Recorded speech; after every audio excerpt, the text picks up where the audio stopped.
हम भी क्या, अगर हमें फ़िल्टर आउट करने के लाइक हमारे पास 10,000 प्रोफ़ाइल आई हुई है, हमें उसमें से कुछ ऐसे 1000 2000 निकालने हैं जो हमें लगता है कि हाँ, वर्थ है इंटरव्यू लेना। तो हम कोई ना कोई ऐसे एप्टीट्यूड राउंड या डीएसए राउंड ही रखेंगे सो दैट कि हम उन्हें फ़िल्टर आउट कर पाएँ। तो डीएसए तो मस्ट है ही। अगर आप कहीं पे भी जा रहे हो तो डीएसए से ही क्वालीफाई होगे। अगर प्योर टेक स्टैक में जाओगे तो आपको स्टार्टअप को ही टारगेट करना होगा, वरना जितनी भी ये बड़ी कंपनीज़ हैं या मिड साइज़ कंपनीज़ भी है ना, वो डीएसए को ही प्रेफ़र करेंगी। स्टार्टअप्स हैं तो वो डेवलपमेंट को प्रेफ़र करेंगे क्योंकि उन लोगों को है कि कोई आए बंदा तो सीधे टेक्नोलॉजी पे काम करना शुरू करते हैं, उनके प्रोडक्ट को बिल्ड करना शुरू करते हैं। हम्म, सो थोड़ा ये डिफरेंस आ जाता है।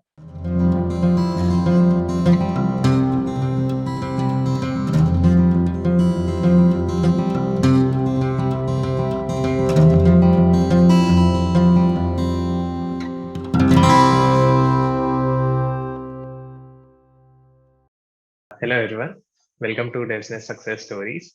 And today we have with us Odit Bhaiya. In this series, we make videos and introductions and a brief about some of our students who have been a part of Devsnet and their journey in the community and what they have learned and some things about that. So, hello Odit Bhaiya, you can give a short intro about yourselves to the audience. So yeah, hi, I am Udit Agarwal and I am a machine learning engineer at Find. And I am a 2020 pass out. I am from TAD 3 college. So yeah, I have been working at Find since February 2020 as an intern, and I got converted into full time on January 2021. Yeah, that's it. Okay.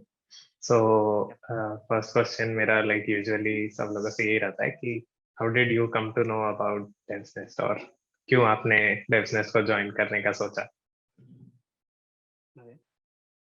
So honestly, जो first batch था definite जो in that batch I have many friends, namely Vasudev धामा, सृष्टि बिश्नोई, सृष्टि। तो उनसे काफ़ी influence मिला मुझे कि ठीक है, ये काफ़ी अच्छी जो भी हमारे मेंटोर्स हैं, वेदांश भैया, वो काफ़ी अच्छे से चीज़ों को परसीव कर रहे हैं, चीज़ों को सिखा रहे हैं। एंड मैं फरवरी से, मतलब जब मैं I was in last year, last semester, जब मैंने फुल टाइम इंटर्नशिप मिल गई थी मुझे, so I have been working as a machine learning engineer. तो मेरा जो बैकग्राउंड था वो थोड़ा मिक्स्ड अप था कि मुझे मशीन लर्निंग से रिलेटेड रिसर्च वगैरह भी करनी पड़ती थी and I also have to code a lot, तो मुझे बैकएंड की एपीआईज़ वगैरह कोड करनी पड़ती थी। तो कहीं न कहीं मुझे वो गैप्स फ़िल होते थे। मतलब फ़ील होते थे कि हाँ, ठीक है, मुझे ये चीज़ आती है, अवेयर हूँ, I am aware with the terminologies, aware with the terms कि ऐसे-ऐसे है, ऐसे-ऐसे हो सकता है। बट इन डेप्थ किसी चीज़ की नॉलेज नहीं थी। तो एक गैप फ़ील होता था हमेशा। तो जब जिस टाइम मैंने अपने फ्रेंड से सुना कि मेरा मेरा जो बेस्ट फ्रेंड था, वो मेरा रूममेट भी था, वासुदेव नाम। तो उसने बताया कि कितने अच्छे से उसकी ये स्किल्स एनहांस हुई हैं यहाँ पर आके एंड उसने कितने अच्छे से डेवलपमेंट वगैरह सीखा है। तो फिर मुझे था कि एक बार जॉइन करते हैं। सो आई जॉइन्ड एसनेस्ट इन नवंबर 2020। तो उस टाइम पे मेरा आई गेस ये सेकंड बैच था हमारा। तो हम बस उस बैच में 4-5 लोग ही थे। तो वेदांश भैया का अटेंशन भी पूरा ही मिलता था क्योंकि इतने कम स्टूडेंट्स थे। देन उस टाइम पे थोड़ा-थोड़ी चीज़ें पिकअप करनी शुरू करी। तो या यही रीज़न था मेरा स्किल्स को इम्प्रूव करना, एनहांस करना। ओके ओके तो लाइक आपने November of last year join किया and you were already working with Fynd उस टाइम पे as an ML engineer. Yeah हाँ सो मतलब आपने फिर मतलब आपकी जर्नी क्या रही जैसे क्योंकि you are already doing a job तो जनरली क्या होता है कि स्टूडेंट्स पार्टिसिपेट करते हैं जिनको एक टेक जॉब क्रैक करनी है so we teach them DSA और वेब डेव वगैरह। सो आपने क्या क्या सीखा एंड क्या क्या आपके मेनली काम आया जो you think was very useful डेवनेस में आके। या ओके। तो फर्स्ट ऑफ ऑल ऐसे ज़रूरी नहीं है कि अगर कोई जॉब में चला गया तो ही और she can't be a student again. So ऐसा मैंने ये चीज़, क्योंकि मुझे अपनी स्किल्स में गैप फ़ील हुए कि हाँ, ठीक है, कुछ चीज़ें अच्छे से आती हैं, कुछ चीज़ें बिल्कुल नहीं आती। तो कोई भी ऑनलाइन कोर्स आपको ऐसा नहीं मिलेगा जो इस कैसे चीज़ों को बताना शुरू करेगा, बिल्डअप करना शुरू करेगा। तो वेरी फर्स्ट रीज़न वाज़ कि मुझे एक बार चीज़ों को अच्छे से सीखना है और एकदम कैसे सीखना है from the base. So first reason तो यही था। तो एक बार जब मेरी वेदांश सर से जब बात हुई तो उन्होंने वेदांश सर ने यही समझाया कि ऐसा ज़रूरी नहीं है कि ठीक है, अगर मशीन लर्निंग में हो तो you can't switch to ST roles. ST roles भी अच्छे होते हैं, एंड अगर उसमें किक मिलती है तो you can go for it. तो यही था। तो कहीं ना कहीं माइंड में ये भी था कि अगर मुझे लगता है कि हाँ आई हैव टू स्विच, अपनी फैंग वगैरह ट्राई करूंगा निकलते, क्योंकि हर कोई ग्रोथ की तरफ देखता ही है। तो फैंग के लिए भी सोचा था, कहीं ना कहीं माइंड में आया था, लेकिन ठीक है, मैंने ऐसे ही अपनी स्किल्स को एनहांस करने के लिए शुरू किया था। तो फॉर 1.5 month या मे बी 2 और सो पहले प्योर डीएसए था। तो डीएसए तो हम 4 साल से करते ही आ रहे हैं कॉलेज में, लेकिन इतना अच्छा जो मुझे उसमें कंट्रोल मिला था एक तरीके से कि हाँ कोई भी क्वेश्चन हो लीड कोड के, इजी लेवल सॉल्व नहीं होते थे पहले, देन अभी हार्ड लेवल भी सॉल्व होने शुरू हो गए थे, वो भी that too within 30 to 40 minutes की, हाँ अच्छे हार्ड लेवल के क्वेश्चन हो रहे हैं। तो एक कॉन्फिडेंस मिल गया था कि हाँ ठीक है, डीएसए तो फोड़ देंगे अब। तो वो उस कॉन्फिडेंस से ये हुआ कि जो मेरी लॉजिक बिल्डिंग एबिलिटी थी, चाहे वो मशीन लर्निंग हो, क्योंकि लॉजिक ये प्रॉब्लम सॉल्विंग स्किल्स तो हर जगह लगती है, लॉजिकल एबिलिटी तो हर जगह लगती है। तो मेरी नॉर्मल कोडिंग में भी वो चीज़ें, वो ऑप्टिमाइजेशन दिखनी शुरू हो गई थी। तो वो वहाँ पे बहुत प्लस पॉइंट मिलता है डीएसए करने का। देन फिर हमें जो सिखाया गया था वो डीबीएमएस था, मतलब जो पूरा स्ट्रक्चर था वो यही था, पहले डीएसए चलेगा, फिर बैकएंड चलेगा, backend on Ruby on rails, फिर हमारा फ्रंट एंड था और वो रिएक्ट पे होने वाला था। तो बैकएंड में हमें स्टार्ट किया गया था डीबीएमएस से। तो जो स्कीमा डिजाइनिंग होती है वो सब, तो वो मुझे याद है, वो मैंने पहली बार ही सीखी थी इतनी डेप्थ में ये चीजें करनी, और वो अभी तक मैं इंटरव्यू भी लेता भी हूँ तो वो पूछता हूँ मैं, तो वहाँ का सीखा हुआ इतना काम आता है। और वो डे टू डे लाइफ में भी कभी भी डीबी डिजाइन करना होता है तो माइंड में पकड़ते हैं कि चीजें ऐसे बिल्डअप करनी है, ऐसी चीजों को सोचना है।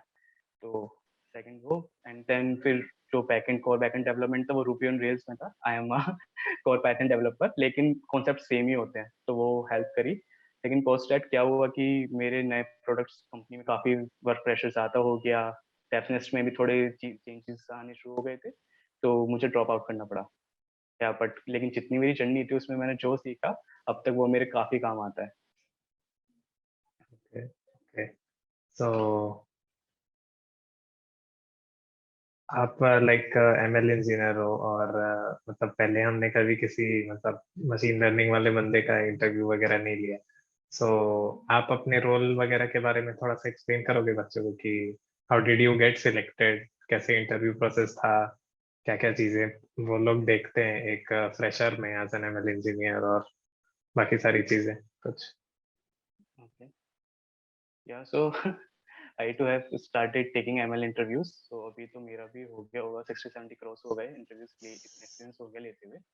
सो बेसिकली मैं अब ये बता देता हूँ मैं क्या क्या चीजें देखता हूँ, क्योंकि मुझे दिए हुए तो बहुत टाइम हो गया इंटरव्यू। तो ओके। पूरा जो अगर मुझे स्क्रीन में करना होता है रिज्यूम में, तो मैं बजवर्ड्स, जो मतलब एमएल के साथ ये है कि वो बजवर्ड्स बहुत ज्यादा होते हैं एमएल में। तो हर कोई अगर अपने रिज्यूमे को अच्छे करना होता है वो उसे फिलअप कर देता है। तो मैं अगर ऐसा कुछ मिल रहा होता है ना, दिख जाते हैं कि रिज्यूमे इज फेक है या क्या है, तो मैं उसे वैसे रिजेक्ट कर देता हूँ। तो पहले तो चीज यही है कि अपने रिज्यूमे के साथ ऑनेस्ट रहो, कि ठीक है अगर कुछ चीज सही में करिए तो ही लिखो, ऐसे दिखाने के लिए नहीं। फिर कुछ की मैं गिटहब रेपोज पे जाकर देखता हूँ तो फॉक करी हुई मिलती है या कहीं का कोड कॉपी करा हुआ मिलता है। तो वही अगेन फेकिंग थिंग्स की, हाँ ठीक है चीजों को कर रहे हो तो स्ट्रेस से करो और ऑनेस्ट रहो, ऐसे फेक मत करो। सेकंड ये कि मैंने देखा है एमएल के लिए, एमएल रोल हो या अभी ये एसटी रोल्स हो, दोनों के लिए, क्योंकि मैं पाइथन डेवलपर का भी, पाइथन डेवलपर इंजीनियर का भी रोल लेता हूँ कभी। तो दोनों के लिए मैंने देखा है कि लोग बेसिक्स के पास है ही नहीं। मतलब उन्होंने कहीं से बूट कैंप करा कि ठीक है ये जो 1 घंटे 2 घंटे के बूट कैंप्स होते हैं वो कर लेते हैं। उसके एक तो जो एकदम ऐसे होते हैं ना शो शाह वाले प्रोजेक्ट्स होते हैं वो मेंशन कर देते हैं। ठीक है, तो वो देखती हैं चीजें कि फेक कर रहे हैं, लेकिन उन्हें लगता है कि हाँ इससे जॉब मिल जाएगी। तो वो जिस टाइम इंटरव्यू के टाइम पे वो कैप्स फील होते हैं कि ठीक है बस ऊपर ऊपर से पढ़ लिया, इन डेप्थ कुछ नहीं पता। तो फर्स्ट इंटरव्यू जो मैं लेता हूँ वो मैं दोनों चीजें यही चेक करता हूँ कि बेसिक्स कितने स्ट्रॉन्ग है, बीएचपी एमएल और बीएचपी इंजीनियरिंग। तो एमएल के लिए तो कुछ जो ट्रेडिशनल एमएल एल्गोरिदम्स हैं या जो बेसिक स्टैटिस्टिक्स के क्वेश्चन है वही रहते हैं। देन फिर जब मुझे इसका थोड़ा इंजीनियरिंग साइड का लेना होता है तो अपनी डीएसए तो मस्ट है। डीएसए के भी एकदम हाई कॉन्सेप्ट्स में नहीं जाते, बेसिक में भी लोग कंफ्यूज हो जाते हैं, लाइक कि अगर कोई कस्टम सॉर्टिंग एल्गोरिथम लिखने को देता है तो कि लिस्ट ऑफ टपल्स के लिए, या मर्ज सॉर्ट कितना इजी एल्गोरिथम है उससे रिलेटेड पूछ लो, या किसी चीज की टाइम कॉम्प्लेक्सिटी पूछ लो, तो ऐसा। लेकिन जितना भी मैंने देखा डीएसए में अगर किसी को लॉजिक बिल्ड करना आता है ना, ऐसे जरूरी नहीं है कि उसे हर एक एल्गोरिथम आती हो। अगर किसी को लॉजिकल एबिलिटी उसकी सही है तो उसे हिंट देते हैं तो वो तो कर जाता है, क्रैक कर जाता है। सो लेकिन for that you have to already solve, मतलब कि हाँ अराउंड हर एक स्ट्रक्चर से 20-30 क्वेश्चन सॉल्व करे होने चाहिए जो कि चीजें चमके, तो फिर लोग क्रैक कर जाते हैं हिंट के बाद। तो हिंट तो हर कोई इंटरव्यू देता है। देन जो सेकंड राउंड होते हैं वो फिर इन डेप्थ जाने शुरू हो जाते हैं, लाइक कि अगर कोई इंजीनियरिंग रोल के लिए अप्लाई कर रहा है तो उससे थोड़े एडवांस कॉन्सेप्ट पूछने शुरू कर देंगे पाइथन के ही, कि पाइथन एडवांस पाइथन में आ जाते हैं कि जेंडर मेथड्स कैसे होते हैं, फिर जो कस्टम क्लासेस लिखते हैं सीक्वेंस के या ट्रिबल्स के वो कैसे होते हैं, या आपके टैगुलेटर्स वगैरह होते हैं, जनरेटर्स वगैरह होते हैं, तो और एडवांस कॉन्सेप्ट्स आने शुरू हो जाते हैं, इवेंट लूप, एसिंक प्रोग्रामिंग, वो सब। ऐसे एमएल में क्या होता है कि ट्रेडिशनल एमएल एल्गोरिथम्स के बाद हम डीप लर्निंग की तरफ थोड़ा पढ़ना शुरू कर देते हैं। फिर ऐसे हमारे in find for ML engineer role there are 4 interviews, 4 technical rounds and 1 cultural fit, वो हमारे को फाउंडर लेते हैं। या तो काफी होता है। ओके। और जैसे आप लोग इंटर्न्स भी हायर करते हो अपनी कंपनी में? या सो हमने अभी इंटर्न्स हायर करने बंद कर दिए। एक्चुअल में इंटर्न्स के साथ इशू ये था कि वो 2 या 3 मंथ से रुकते हैं, so we prefer to hire junior engineers at least थोड़े परमानेंट होते तो काफी टाइम लगता है। ओके।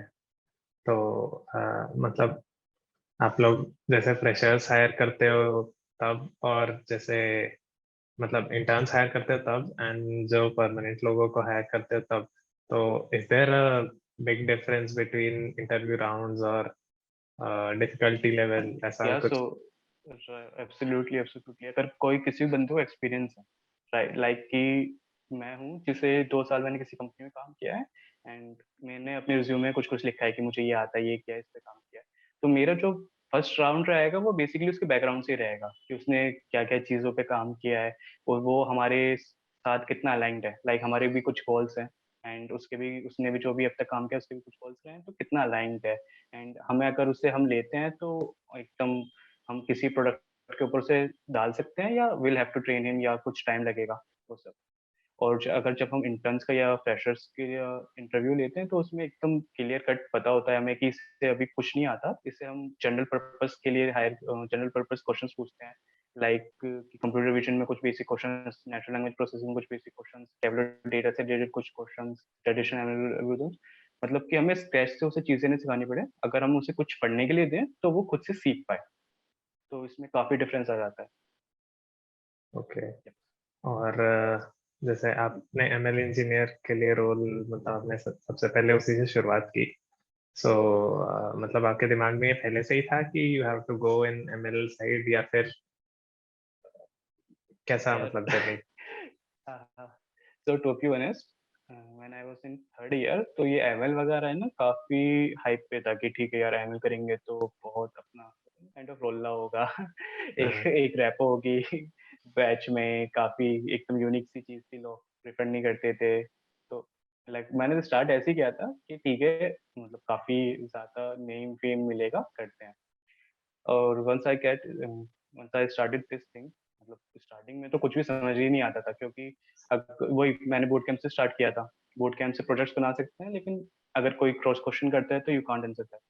तो फिर मुझे वो मैथ्स वाली चीज काफी फील हुई कि मैथ्स को स्ट्रॉन्ग करना है, तो मैं अगर कोई एमएल फील्ड में आना भी चाहता हूँ उसे भी मैं यही बोलूंगा, भाई maths you have to be really strong in maths, की ठीक है हर एक कॉन्सेप्ट अच्छे से मैथ्स में बताएं, स्टैट्स में बताएं। तो वो मुझे लगा था, लैग आया था, तो मैंने मैथ्स पढ़ी थी अच्छे से, 2-3 महीने आराम से मैथ्स पे ही अपना फोकस किया था। स्ट्रेट्स स्ट्रेट्स वगैरह स्ट्रेट्स होते हैं, कॉन्वेक्स ऑप्टिमाइजेशन, ये कुछ टॉपिक्स हैं जिसे लोग छोड़ देते हैं, लेकिन मैंने इन पे काफी अच्छे से फोकस किया था। देन डीप लर्निंग में भी मैथ्स काफी यूजफुल होती है। तो वो, हाँ, एक मैं एडवाइस दूंगा सबको, अगर टायर 3 कॉलेज से हो तो एमएल इंजीनियर की तरफ मत जाना, काफी ज्यादा कंपटीशन है, और कोई फ्रेशर्स को हायर भी नहीं करते इसलिए। तो ओके। यही है। और कंपैरेटिवली एसटी रोल्स में फ्रेशर्स की डिमांड भी ज्यादा है, और टियर 3 कॉलेज से ऐसा नहीं है, क्योंकि उन लोगों के स्टैंडर्ड कोडिंग कॉम्पिटिशंस होते हैं, तो you can crack that too, और मतलब उसके थ्रू भी जा सकते हो। ऐसा नहीं है कि ऑफ कैंपस ट्राई कर रहे हो तो आपको रिज्यूमे के थ्रू ही जाना है। कॉम्पिटिटिव कोडिंग के इतने कॉम्पिटिशंस होते हैं, you can apply for it, उसमें अच्छे से परफॉर्म करो एंड उससे भी चांस मिल जाता है। ओके। और जैसे एक क्वेश्चन, बहुत वो उनके बच्चों के, किसी किसी को डेवलपमेंट ज्यादा पसंद होती है, किसी किसी को डीएस से ज्यादा पसंद होती है। सो अगर कोई टायर 3 कॉलेज से है, तो should they join as a front end engineer or a back end engineer या फिर full stack engineer, या फिर they should only target SDE roles DSA वगैरह में ज्यादा strong करके?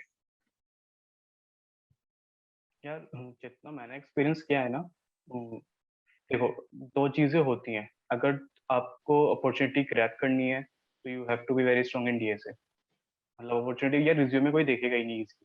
ठीक है, अगर मैं अपनी कंपनी की बात करता हूँ तो हमारे दिन में कम से कम 1000-2000 रिज्यूमे आते होंगे। एंड हमें पता है हम कैसी फिल्टरिंग करते हैं। तो ये रिज्यूमे फिल्टर होना, तुम्हारा सिलेक्ट होना ही बड़ी बात हो जाती है।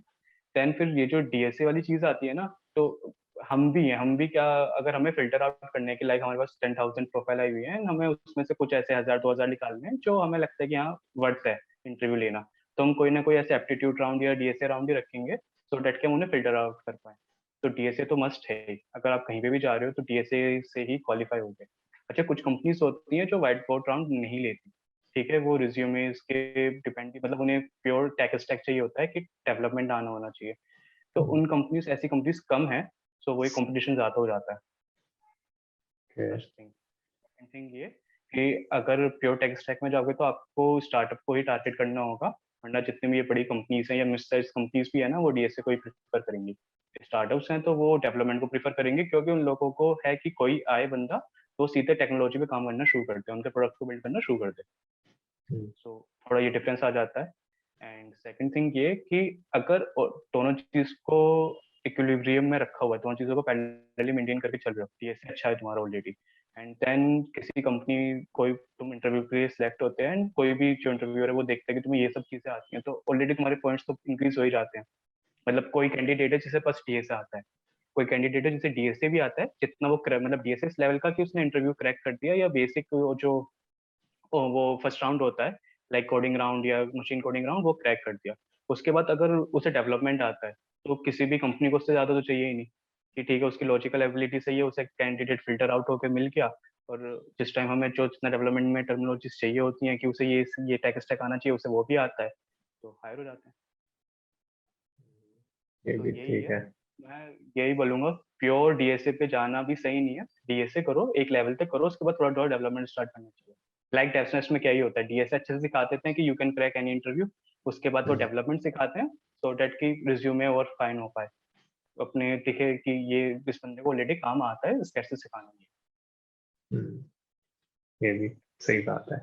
और जैसे आपने जब फाइंड ज्वाइन किया, तो अभी तो ऑलमोस्ट आपको 1 साल से 1.5 साल से ऊपर हो गया है ना, लाइक? 6 साल से ऊपर हो गया, हाँ। हाँ, so at that time it was not acquired by Reliance, right? ना, no, it was acquired by Reliance in September 2019। Okay okay. तो मतलब आप जब टीम ज्वाइन किए थे तब कंपैरेटिवली लाइक छोटी टीम थी, एंड अभी लाइक ज्यादा बड़ी हो गई होगी, ऐसा कुछ? हाँ हाँ हाँ। तो स्टार्टिंग में जब ज्वाइन किया था तो जिस प्रोडक्ट पे मैंने काम करना शुरू किया था, I was the third person working on that product. मतलब समझ लो कितना एकदम अर्ली स्टेज पे था वो। तो मेरे दो सीनियर्स थे, वो काम कर रहे थे एंड देन आई ज्वाइन। तो उसमें इनिशियली कैसे प्रोडक्ट का डिजाइनिंग होती है, मैंने वो स्टार्टअप का ज्वाइन करने का फायदा यही है, मतलब ये मिड साइज कंपनी कह सकते हो you can call। और मतलब इसमें क्योंकि एक्वायर्ड है तो फंडिंग का इशू नहीं आता। लेकिन हम्म, इसमें जो बेस्ट चीज है फाइंड में, या किसी भी और स्टार्टअप में जो एक्वायर हो चुका हो या थोड़ी अच्छी फंडिंग की स्टेट में हो, उसमें ये है कि you get to know hell lot of things, कि बेसिक से भी लेकर एकदम बड़े तक।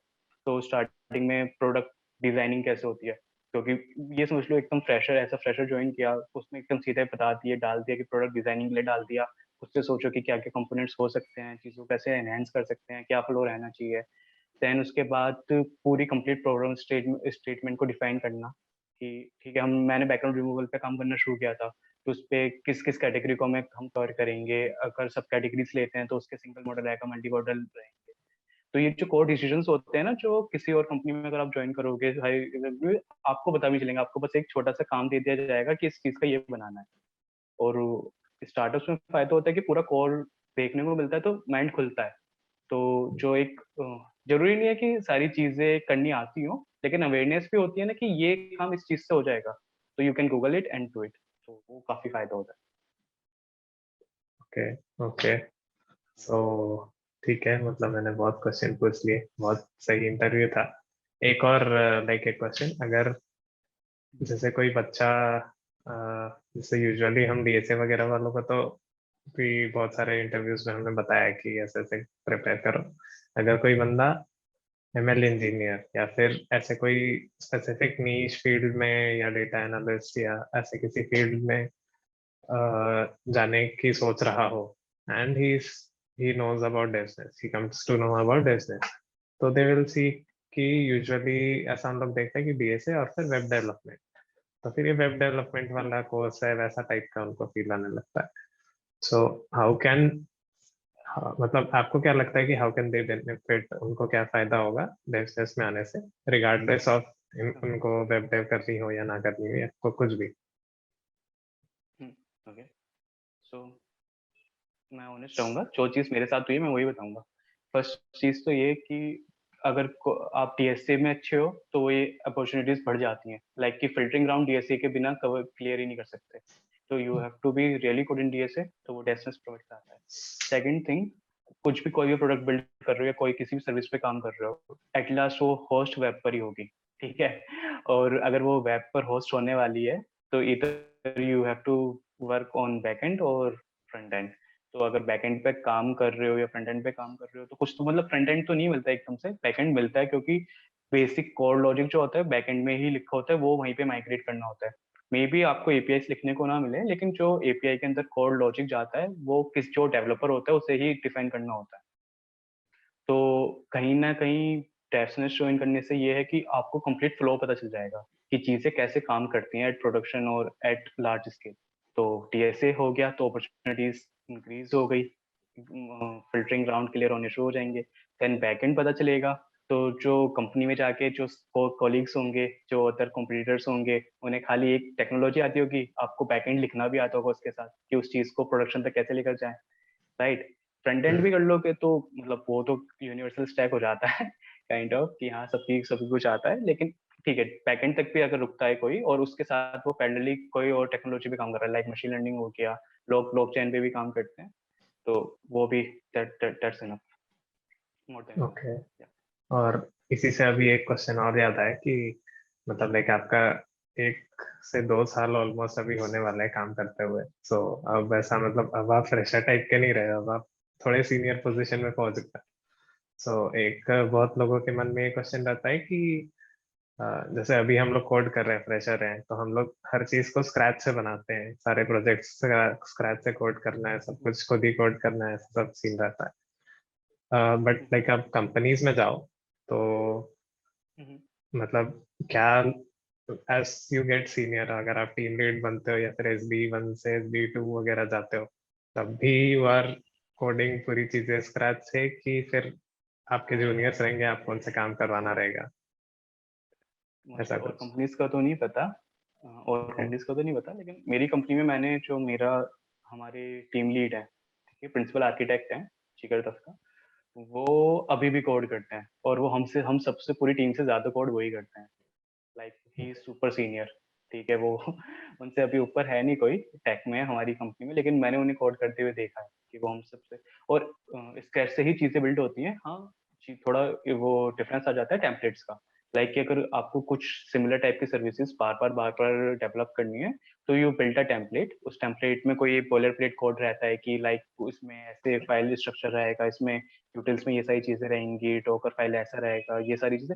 तो you create a boiler plate, you create a template, आप उसे डाल देते हो।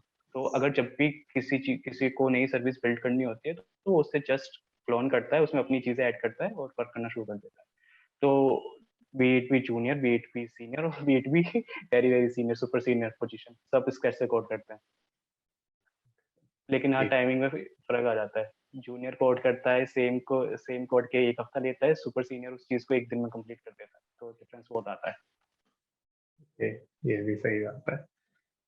ठीक है, इंटरव्यू तो बहुत बढ़िया गया भैया, एकदम। मेरे को भी बहुत कुछ सीखने मिला, ऐसा personal mentorship session session type के हो जाते हैं मेरे लिए। एक लास्ट पीस ऑफ एडवाइस अगर आप सारे बच्चों को देना चाहो जो भी वीडियो देख रहे हो, anyone who wants to kickstart their journey in technology, so उनको आप क्या बोलेंगे? तो यार फर्स्ट ऑफ ऑल अगर कॉलेज स्टूडेंट्स हो तो मतलब ठीक है, कॉलेज में जितने सब्जेक्ट्स हैं उन्हें एक लिमिट तक ही प्रायोरिटी दो, उसके बाद जो काम आता है वो काफ़ी डिफरेंट है, प्रैक्टिकल नॉलेज लेनी काफ़ी ज़्यादा डिफरेंट है। तो उसके लिए डीएसए अच्छे से करो, डीएसए हर लेवल पर आकर साथ देगी। अगर कोई STE 2 रोल के लिए, STE 3 रोल के लिए भी अप्लाई करता है तो भी डीएसए राउंड्स होते हैं। तो डीएसए तो एक बार, क्योंकि आगे जगह डीएसए करने का टाइम नहीं मिलेगा, तो जितनी अच्छे से, जितनी पहले कोर कॉन्सेप्ट्स को सीख जाओगे उतना अच्छा है। देन ये मैंने दिल्ली में देखा है, बहुत बच्चों के बीच में आते हैं कि ठीक है डीएसए की तरफ, मतलब कोर ये सब्जेक्ट्स की तरफ जाएं या हम कोई टेक्नोलॉजी पकड़ के उस पर काम करना शुरू करें डेवलपमेंट की तरफ। तो मेरा तो यही है कि डीएसए एक लेवल तक करो, एक लेवल तक ही सब्जेक्ट्स की तरफ जाओ, उसके बाद कोई ना कोई एक टैग पकड़ लो। हाँ, स्टार्टिंग स्टेज में हो तो एक्सप्लोर कर सकते हो कि मल्टीपल टैग पे काम कर रहे हो, फिर जो अच्छी लग जाए उस पर काम कर लो, लेकिन एक टैग आना जरूरी है। अभी बहुत कंपटीशन हो चुका है। डेफिनेटली। ठीक है, फिर बहुत अच्छा लगा भैया आपसे बात करके। और आई होप कि सारे जितने भी ये वीडियो देख रहे होंगे बच्चे, सबको बहुत सही लगा होगा ये वीडियो और कुछ सीखने को मिला होगा।